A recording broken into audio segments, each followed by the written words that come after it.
Porque é que, agora abre aspas, cita Sri Aurobindo, todo o sem tempo com maiúscula pressiona em direção ao jogo no tempo.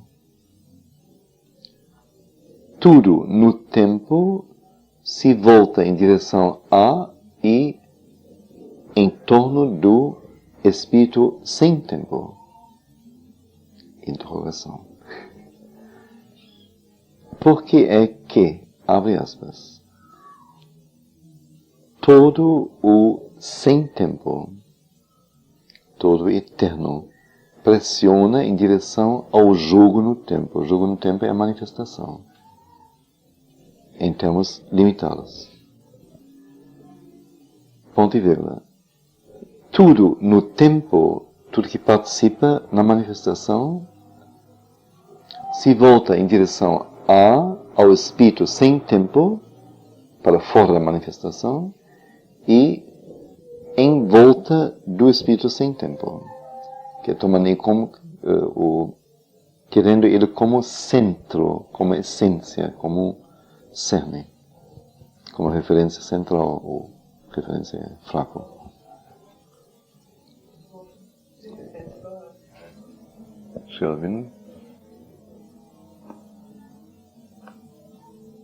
Todo o sem tempo pressiona em direção ao jogo no tempo. Tudo no tempo se volta para o espírito sem tempo e em torno dele.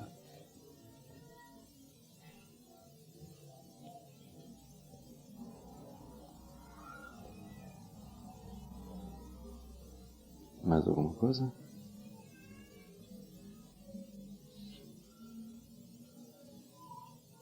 Então a resposta da mãe. Porque é assim, minha criança. Tudo que é não manifestado quer se manifestar. E tudo que é manifestado tenta voltar à sua origem. É como se você me perguntasse por que a Terra é redonda e por que existem o Sol e os planetas. É assim. A lei do universo é assim. A maior parte dessas coisas são simplesmente constatações de fato, de fatos. Mas não há explanações, porque não se pode dar explanações mentais. Pode-se dar uma, mas cada coisa que se quer explicar é explicada por uma outra, que por sua vez tem que ser explicada por uma outra, que por sua vez tem que ser explicada por uma outra, indefinidamente. E você pode dar voltas no universo e com uma coisa explicando uma outra e, no fim, nada explica nada absolutamente. A única coisa que podemos fazer é dizer, é assim.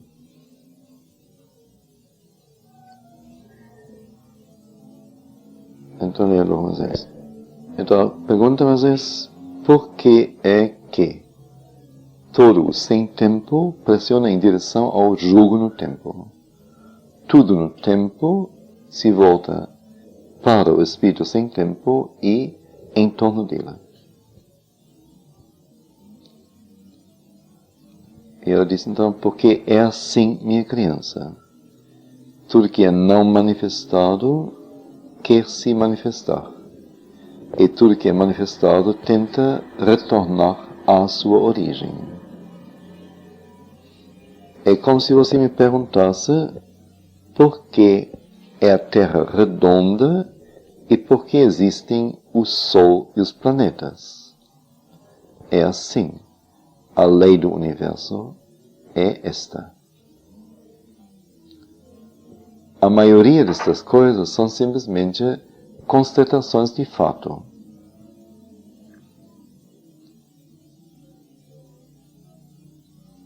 estas coisas são o que se chama de explicação, ou de, melhor dizer, de descrição, não? Então eu posso, vamos dizer, descrever uma máquina de escrever exteriormente, e posso descrever o estado dela, a idade dela, e posso escrever o mecanismo dela, e posso, em comparação com isso, falar as máquinas que existem agora e tudo mais. Mas tudo fica no plano de uma descrição. Uma explicação não foi dada, na verdade.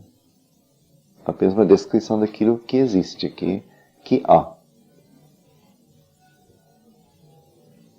Uma constatação de um fato. Não há explanações, porque não se pode dar explanações mentais. Pode-se dar uma, mas cada coisa que se explica é explicada por sua vez por uma outra, que por sua vez tem que ser explicada por uma outra, que de novo tem que ser explicada por uma outra, indefinidamente. E você pode dar voltas no universo, ou universo, e com uma coisa explicando uma outra, ela não explica nada absolutamente. A única coisa que nós podemos fazer é dizer, é assim. É por isso que é dito que a mente não pode saber nada. Ela não pode saber nada porque ela precisa de explicações. Então, achei isso assim super esclarecedor, não? Porque realmente, a mente, uma coisa que precisa de explicações, então prova que ela não sabe. Óbvio. Se eu soubesse, não precisaria de explicações. Então a mente realmente não pode saber, porque é ela que sempre quer as explicações. É ela. Achei assim. Uma explicação, uma explicação é valiosa somente na medida, ou é interessante, na medida em que ela lhe dá um poder de agir sobre a coisa explicada. De outro modo, ela não é bom para nada. Se explicando algo não lhe dá o poder de mudar a coisa explicada, então é absolutamente sem sentido. Porque, como eu disse, a explanação que você dá se diz entalha, não? Se diz? Entalha? É. Entalha uma outra explicação e assim por diante. Quer dizer, evoca uma outra explicação e assim por diante. Mas se através de uma explicação você obtém algum poder sobre uma coisa, isto a torna, fazê-la diferente daquilo que é, então isto vale a pena. Mas isto não é o caso. Então você pode girar e girar desse jeito na superfície, em vez de saltar para dentro do ar em direção a uma nova altura. Então vamos ver mais uma vez. A maioria dessas coisas são simplesmente constatações de fato. Mas não há explanações, porque não se pode dar explanações mentais. Pode-se dar uma, mas cada coisa que se quer explicar é explicada por uma outra, que tem que ser explicada, por sua vez, por uma outra, que novamente tem que ser explicada por uma outra, indefinidamente.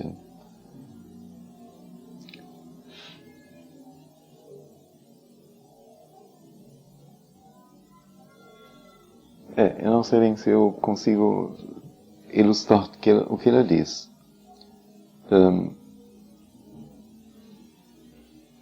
Se eu explico, vamos dizer,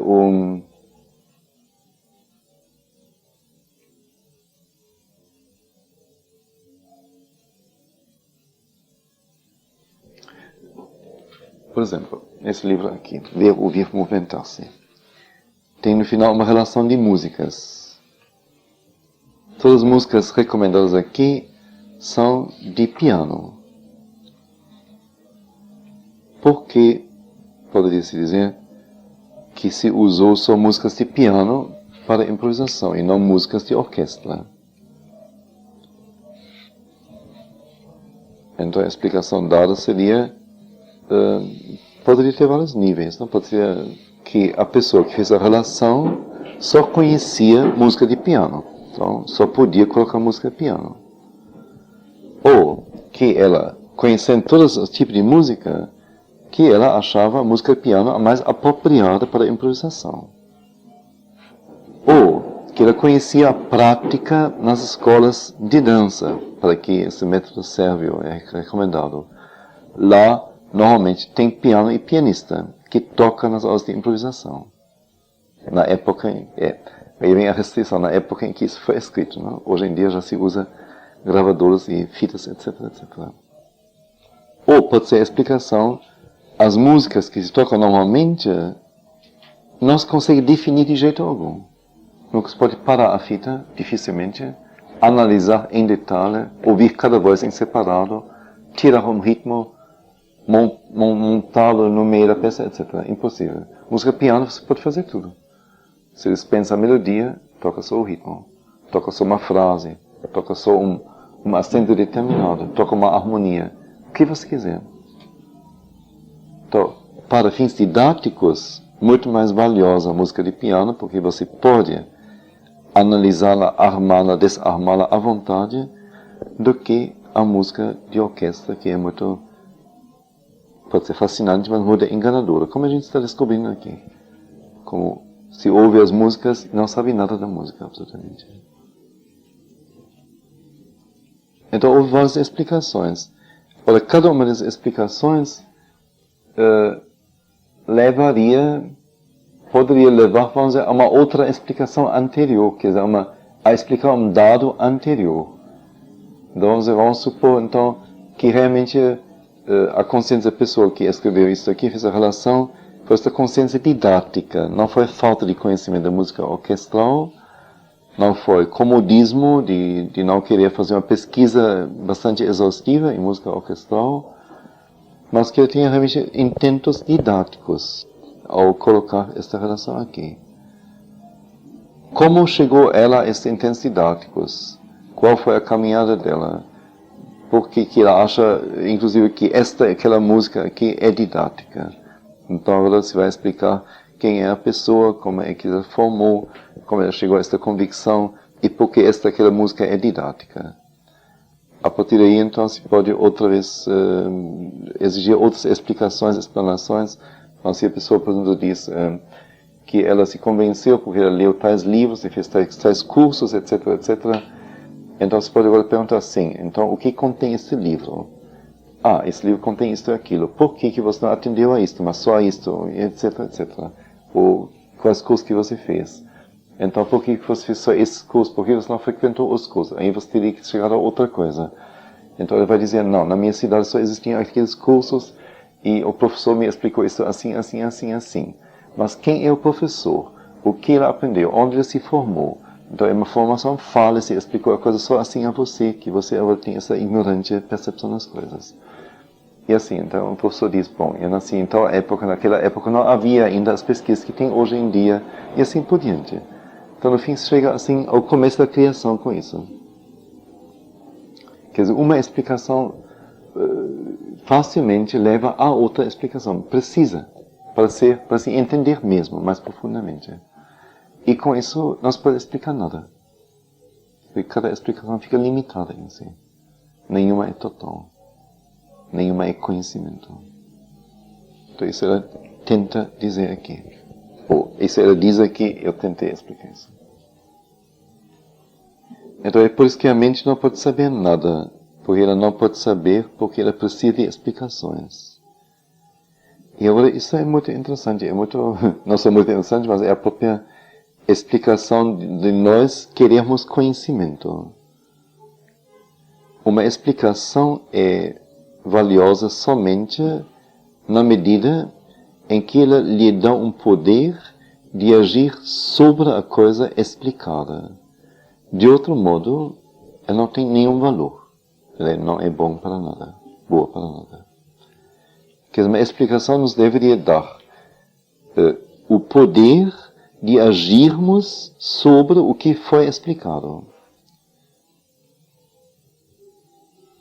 Então, vamos dizer, eu não sei nada de máquinas, então explica-se a mim, isso é uma máquina, não é um monstro, não é uma coisa que produz barulho, um instrumento musical, não é um enfeite de mesa, não é atributo de um certo nível social ou profissional, mas é uma coisa útil com que você pode produzir uma espécie de impressão sobre papel, você mesmo sem ir à gráfica, batendo com seus dedos as teclas, etc, etc. Então foi me explicado isso. Então, a partir daí, vamos dizer, eu posso agora começar a usar a máquina. E nesse momento, a explicação teria realmente tido seu sentido. Mas se eu sei isso, não faço uso dela, só tenho um fardo na minha cabeça. Uma bagagem que é inútil totalmente. Porque não me ajuda a viver, a mudar a vida. E a agir no mundo, sobre o mundo. Então, é só na medida em que a explicação lhe dá o poder de agir sobre a coisa explicada, tem valor. Fora isso, não tem nenhum valor. Nenhum.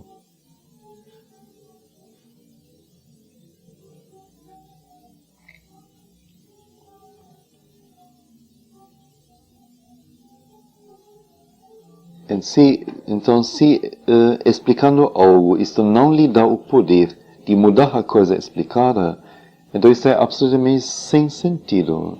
Porque, como eu disse, a explicação que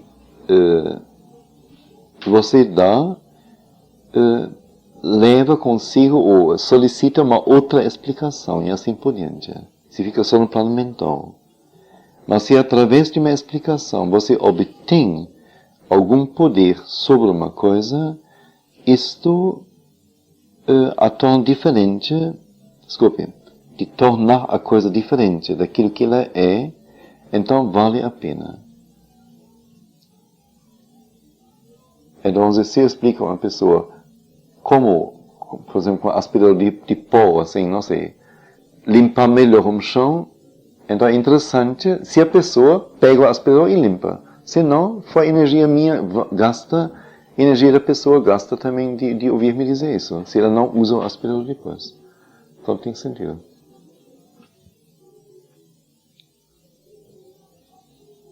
Bom, aí ela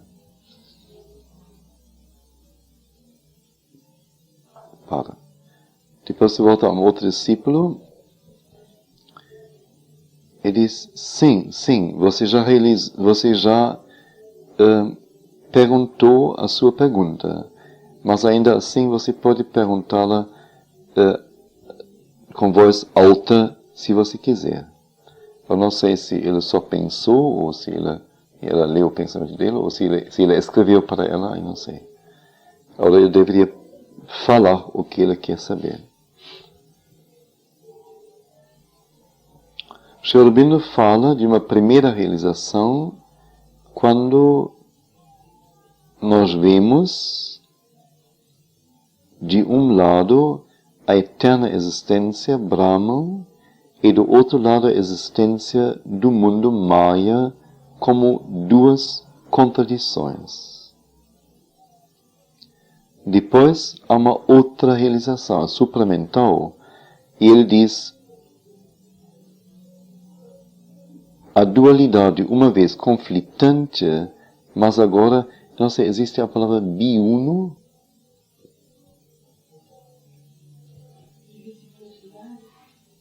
Quando, vamos dizer, as duas partes se revelam serem uma unidade, biuno, não? Todo mundo entendeu, não é? Então vamos deixar a palavra. Então, uma vez conflitante dualidade, mas agora biuna, de Brahman Maya, que é de eterno e mundo, está diante dele revelada como o primeiro grande aspecto dinâmico do si de todos os sis. Então, lembra isso? Sri Aurobindo fala de uma primeira realização quando se vê, de um lado, a eterna existência Brahma e do outro, a existência do mundo, Maya, como duas contradições.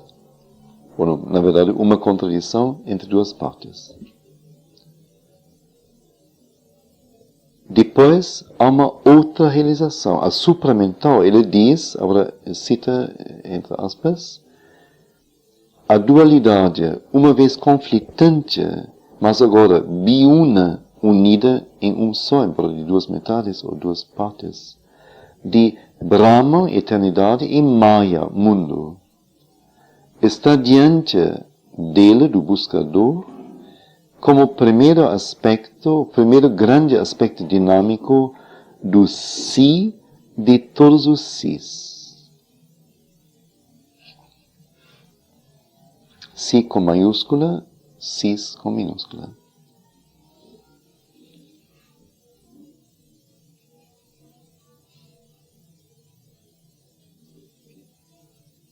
Que no fundo sempre volta à mesma colocação, não? Que desde o início foi colocada.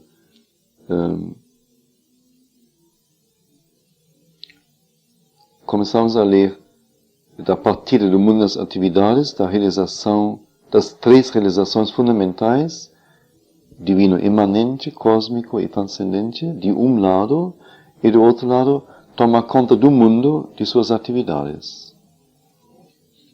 Depois foi a eterna existência, consciência espiritual, força auto-iluminada, etc.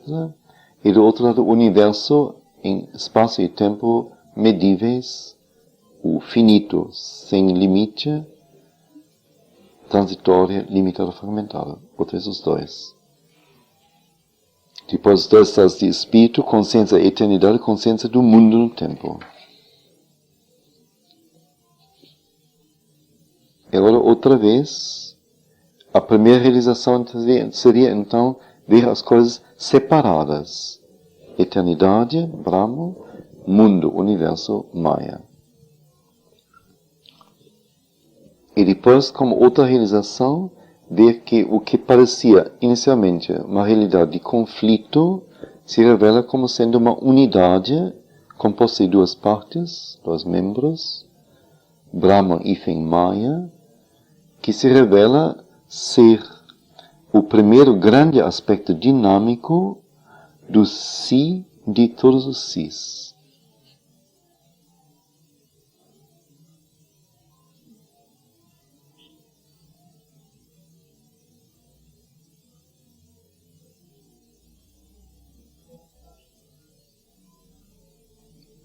Quer dizer, o si de todos os sis, o eterno em cada coisa, o divino imanente em tudo, é simultaneamente, ao mesmo tempo, tudo que existe em termos de universo, de espaço, de tempo, de vida, é simultaneamente, sem deixar de ser este universo e tudo que existe, é simultaneamente o transcendente, o eterno, sem contradição. Ele é as duas coisas, ou tudo é ele.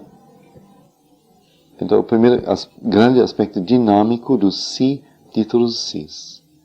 Não é uma contradição.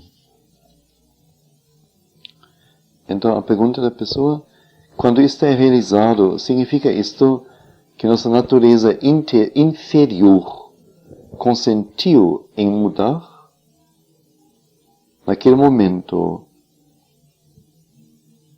é a dualidade vista como biuna? Quando isto é realizado, pergunta a pessoa, significa isto que nossa natureza inferior de mundo, de tempo, de espaço, de natureza, consentiu em mudar, em assumir seu estado espiritual e sua outra natureza? Naquele momento, é a dualidade vista como biuna, que deixa de ser dualidade, se vê então a unidade, embora se perceba dois membros compondo a unidade. E ela diz, naturalmente. Eu não entendo a sua pergunta. A pessoa diz, enquanto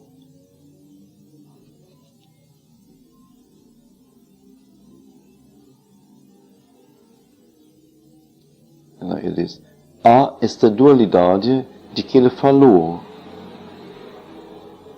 Ela diz, é uma aparência, não é um fato. A pessoa.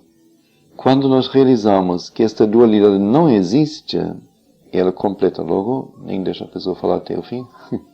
Isso significa que você foi atrás das aparências, que você estabeleceu um fato que sempre existia.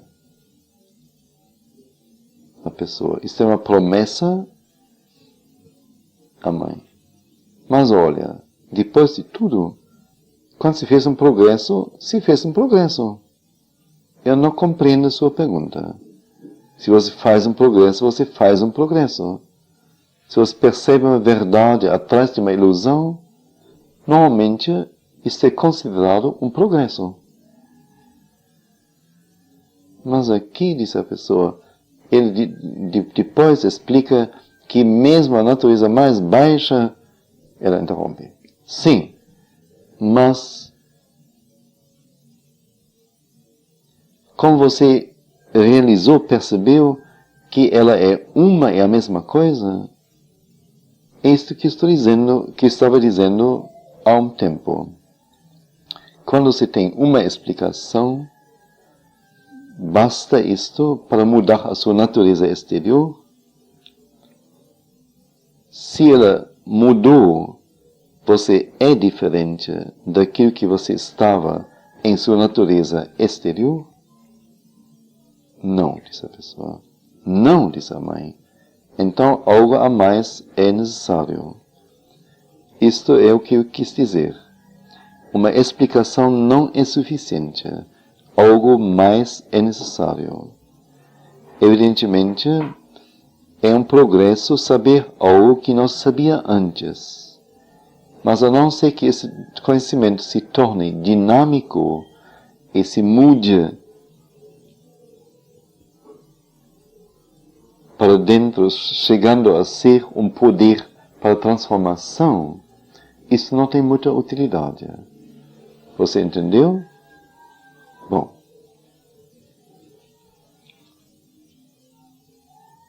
Querem mais ou menos esse diálogo?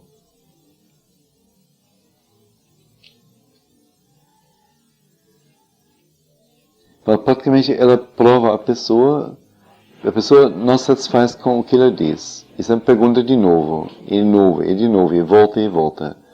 Ela diz, olha, é o que eu expliquei. Enquanto você fica no plano mental, então não tem jeito. Você sempre vai achar um cabelo na sopa e vai sempre perguntar de novo e vai querer uma outra explicação. No momento que isto lhe dá a chave para você abrir uma nova porta em si e ter um novo espaço existencial, pronto, aí está tudo explicado. Não tem mais pergunta. Você vive. E fora isso não tem nenhum sentido, nenhuma utilidade. Nenhuma.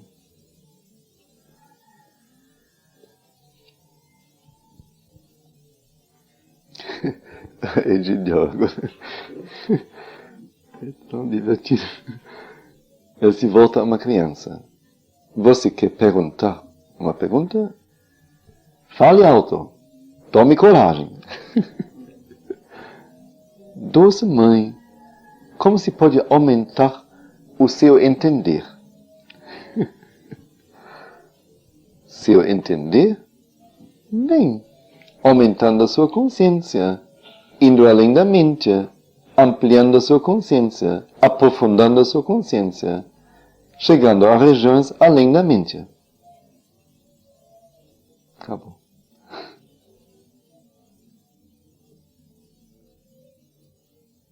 Coitada. No fim de tudo, ela diz, como fazer? É interessante, depois quando esta conversa foi publicada em 62, de 56, a mãe acrescentou o seguinte comentário à última questão do entendimento. Então, é interessante. Quer dizer, ela releu para aprovar a coisa.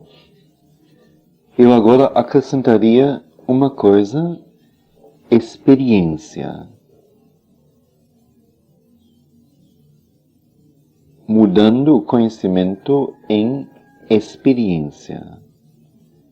E a experiência automaticamente o levará a uma outra experiência. Mas, através de experiência, eu quero dizer algo completamente diferente do que normalmente é o significado da palavra. Não é para experienciar o que se sabe. Isto naturalmente é óbvio. Mas em vez de conhecimento e compreensão, e mesmo um conhecimento muito mais alto do que conhecimento mental, mesmo um conhecimento bem integral, é tornar-se o poder que faz isto ser. Fundamentalmente, é tornar-se a tapas das coisas, a tapas do universo. Então, bom, primeiro leio mais uma vez, depois explico o que é tapas.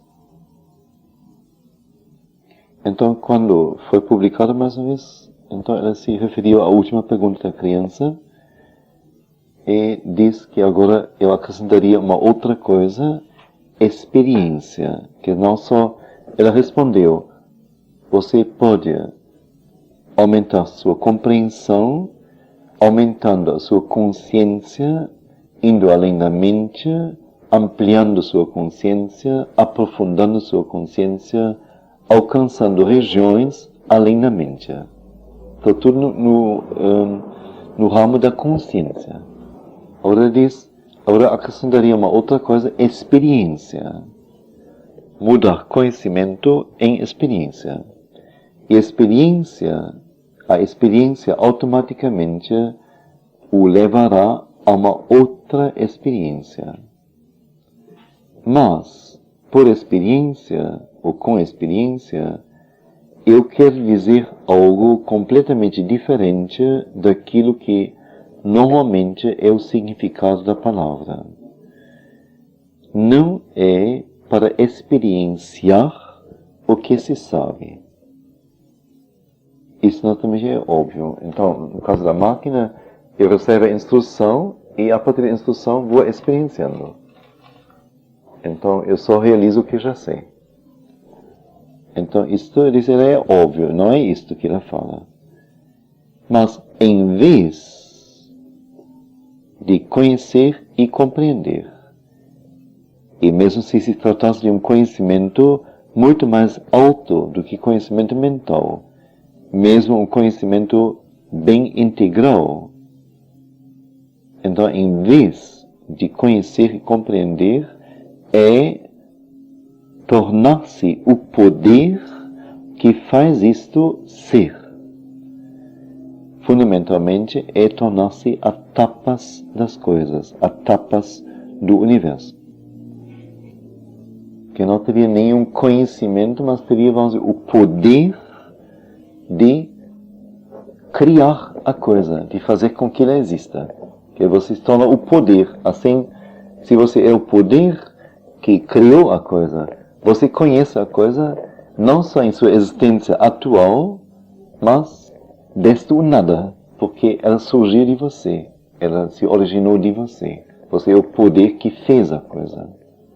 Então isso lhe dá um conhecimento tão integral, tão total, como jamais um conhecimento meramente de conhecimento pode ser. Então ele diz, é tornar-se a tapas das coisas. A tapas, tap é um verbo sânscrito, significa queimar, arder. Então tapas é energia. Quando o que é estático começa a queimar o fogo, quer dizer, o aspecto energético de tudo. Ela fala disso aqui, quer dizer, é a força espiritual, praticamente,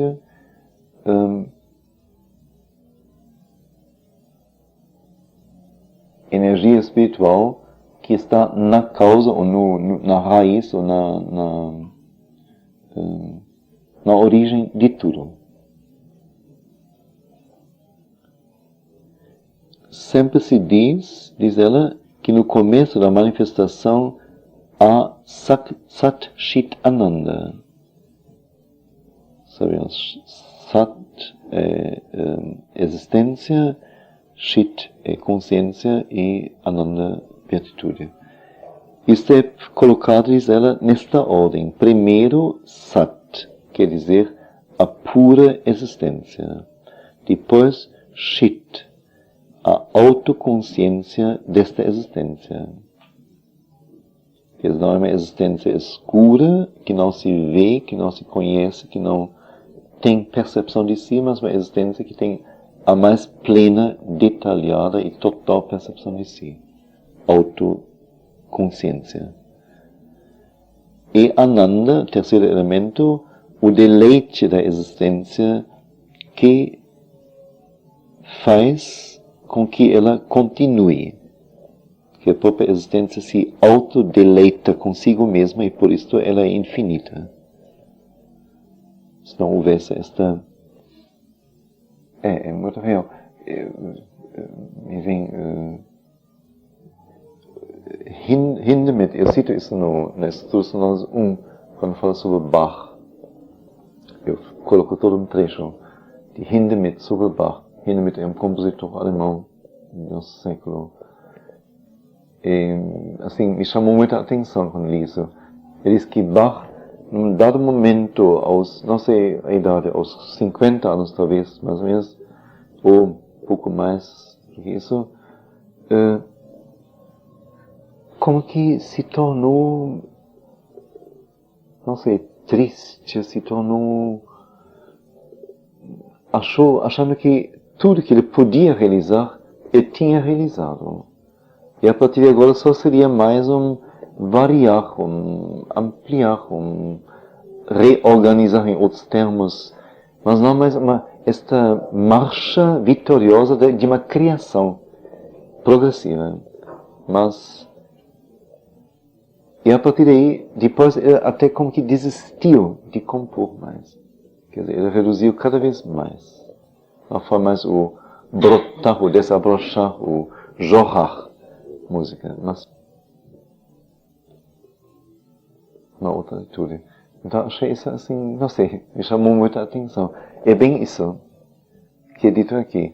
Enquanto ser lhe causa deleite, você fica engajado.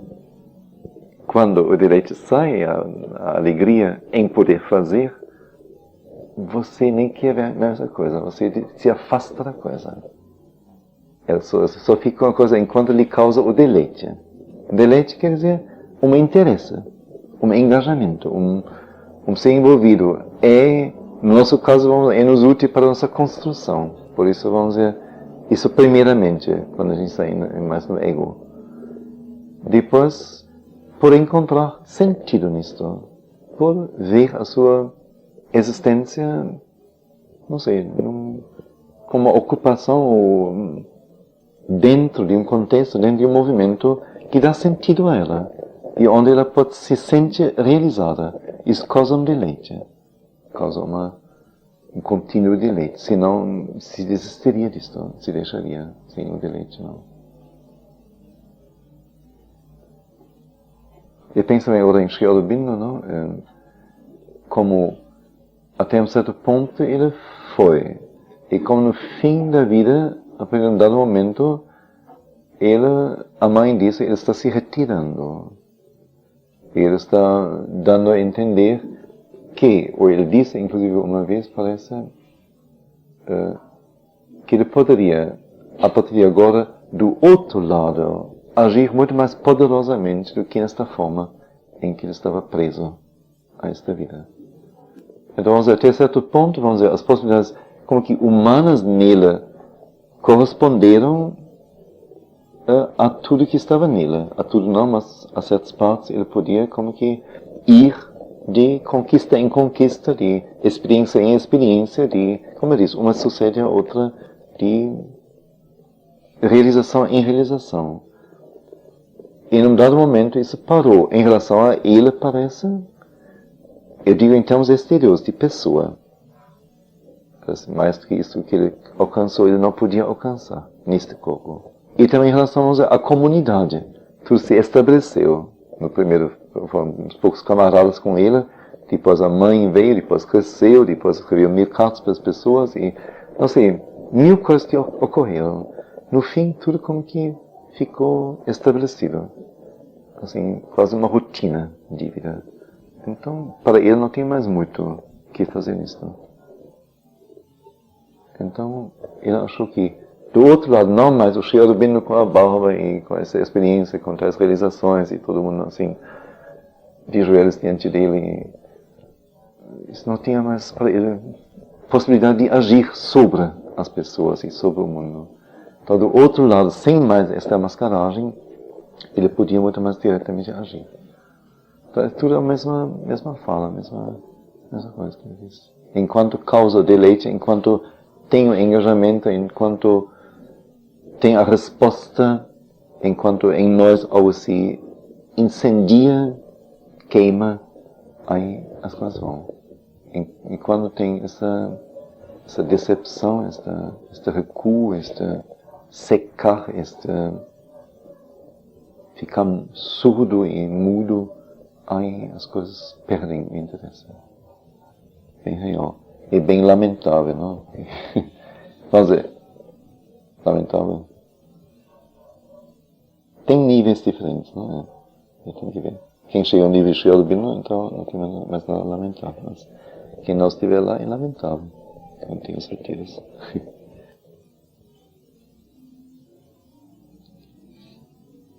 Então, foi isso que ele diz, não? É sempre dito que no começo da manifestação há Sakshitananda. Isto é colocado nesta ordem. Primeiro, Sat quer dizer a pura existência. O divino é uma existência, uma realidade. Depois, Chit, a autoconsciência desta existência. A existência composta de consciência. E Ananda, o deleite da existência, que faz com que ela continue. Olha, é interessante. Mas, entre esse Chit, que foi a autoconsciência da existência, e Ananda, que foi o deleite, há tapas, quer dizer, Chit se autorrealizando. Quer dizer, a consciência que agora vê a si, a existência vê a si, percebe, vamos dizer, sua natureza e sua potência, seu poder. E a partir dessa percepção, então, como que nasce, não sei se pode dizer assim, nasce a vontade, o impulso, não sei o quê, de realizar o que se vê como possível, ou como é impossível. A percepção do poder, do potencial. Chit se autorrealizando. E quando nós nos tornamos este tapas, sim, então entre Chit e Ananda há tapas. Quer dizer, isto é consciência se autorrealizando. Quer dizer, por isso ele fala do divino como uma criança no jardim eterno, um poeta auto-intoxicado com suas criações. Quer dizer, um eterno artista que não consegue parar porque, assim, o próprio processo de criação é tão deleitoso que não é o que ele cria, mas o processo é tão deleitoso que não consegue parar. Então, nesse sentido, o tapa seria essa energia de criação entre consciência e deleite. Isso causa este êxtase, este deleitamento, esta intoxicação. E quando então nós nos tornamos esta tapas, que é a tapas das coisas, nós temos o conhecimento que dá o poder de mudar. A tapas das coisas é o que governa a sua existência na manifestação.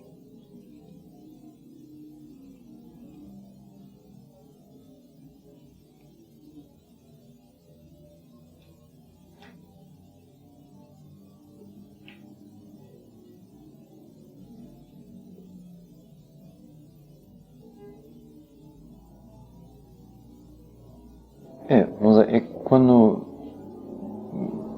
tentando traduzir isso para alguma imagem. Criança ou animal. Criança, fica a mesma coisa. Se a gente consegue como que não é compreender, mas ser a criança, enquanto ela brinca, enquanto ela corre, enquanto ela ri, enquanto ela se deleita com sua existência e faz as mil coisas que são parte da existência. A gente vivendo isto, não vendo, avaliando, criticando, colocando critérios, etc. Aí estamos distantes, aí não somos a criança. Mas quando somos a criança, o animal também, mesmo jeito, não? Com que, sendo o movimento deles, sendo a emoção, sendo o que ele procura dentro dele, escuramente, e sendo essa vitalidade, não? Essa energia perigosa, não? A partir deste momento que somos isto, nós temos o poder de mudar tanto a criança quanto o animal, qualquer coisa.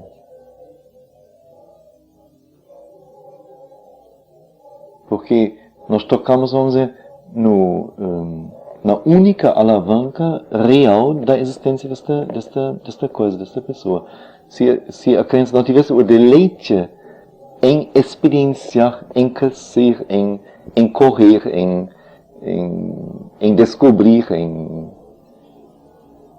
então ela não existiria, ela não poderia continuar existindo. Então, se nós sentimos isso com ela, a partir desse momento nós podemos, com nossa consciência, ou em outro nível, e ao mesmo tempo sendo ela, começar a mudar, a colocar direções, colocar percepções, colocar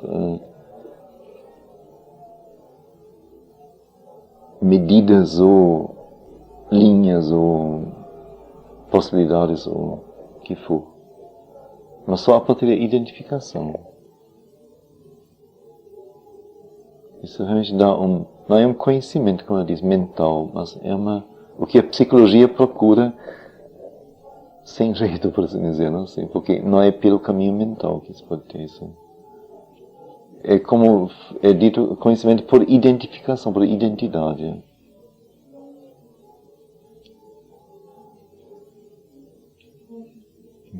Caso de Bach, Caso de Bach. Uma experiência assim, tão real, tão viva, né? Como assim, em certos pontos pode se trancar? Não há fluxo, não tem processo iniciado?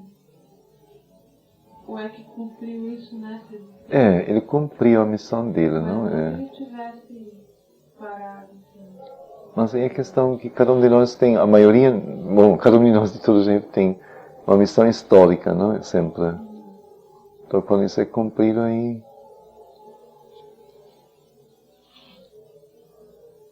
Você vê, vamos dizer, se a mãe,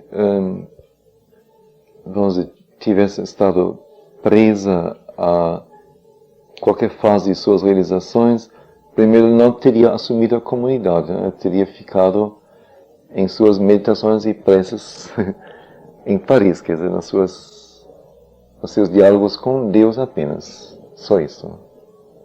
A sua própria experiência, o seu próprio forjamento, a sua purificação e sua elevação. Mas ela compreendeu que era uma fase só. Depois disto viria a realização em vida. Aí ela assumiu a comunidade lá no ashram. E foi vastamente, profundamente, explicitamente, realmente a condutora de tudo, de todos em tudo, concretamente. Eu não mais a conheci desta maneira, eu já a conheci em outra fase. Mas até lá ela realmente estava em meio às pessoas e fazendo com elas, ou mostrando as coisas mais banais e mais de vida. Depois, ela viu que não era mais isto, agora retirar-se e começar a não voltar à vida anterior, espiritual, interior, não, agora outra experiência, realizar a alta visão de Sri Aurobindo, transformar o físico, criar um novo corpo. Então, nova fase. Quer dizer, ela foi como que de vida em vida. Ora, quem é limitado nesse sentido, então, quando uma fase acaba, então não tem mais o que fazer. E talvez a partir daí também desandam as próprias coisas, eu penso, para muitos. Porque não tem mais o que segura. A coisa foi feita, agora a existência não tem mais muito sentido.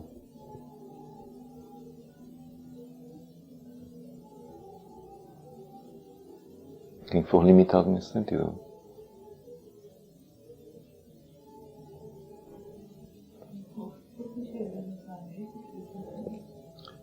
Falta um pedaço ainda. Então, a tapas das coisas é o que governa sua existência na manifestação. Quando se está lá, neste ponto, tem-se a sensação de um poder enormemente tremendo. É o poder universal. Tem-se a sensação de uma total maestria sobre o universo.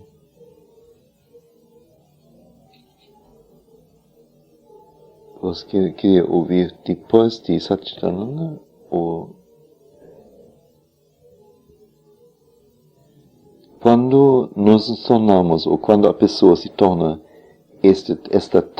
a tapas das coisas, então ela tem o conhecimento que dá o poder de modificar, transformar melhor. A tapas das coisas é o que governa a sua existência na manifestação.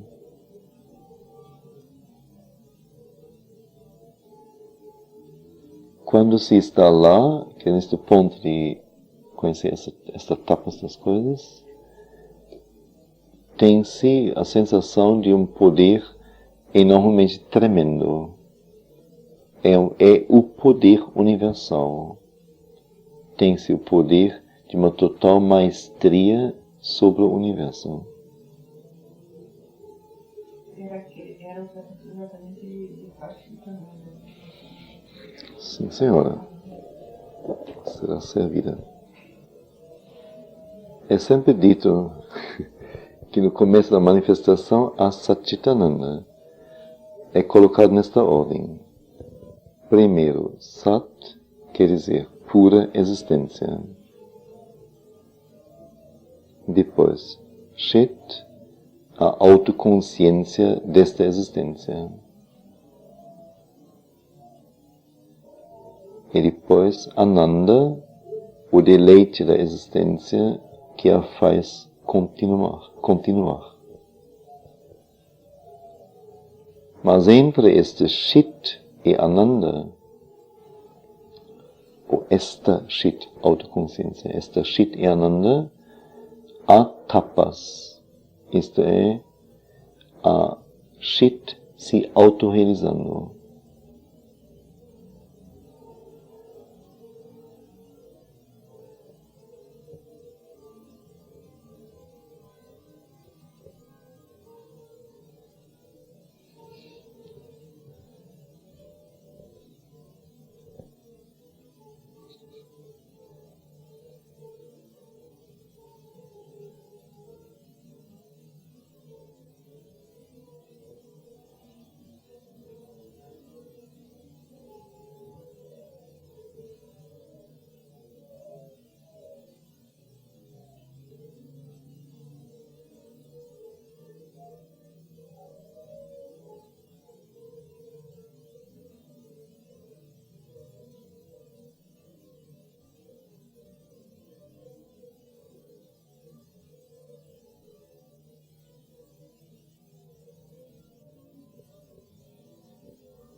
Alguém quer ouvir outro trecho?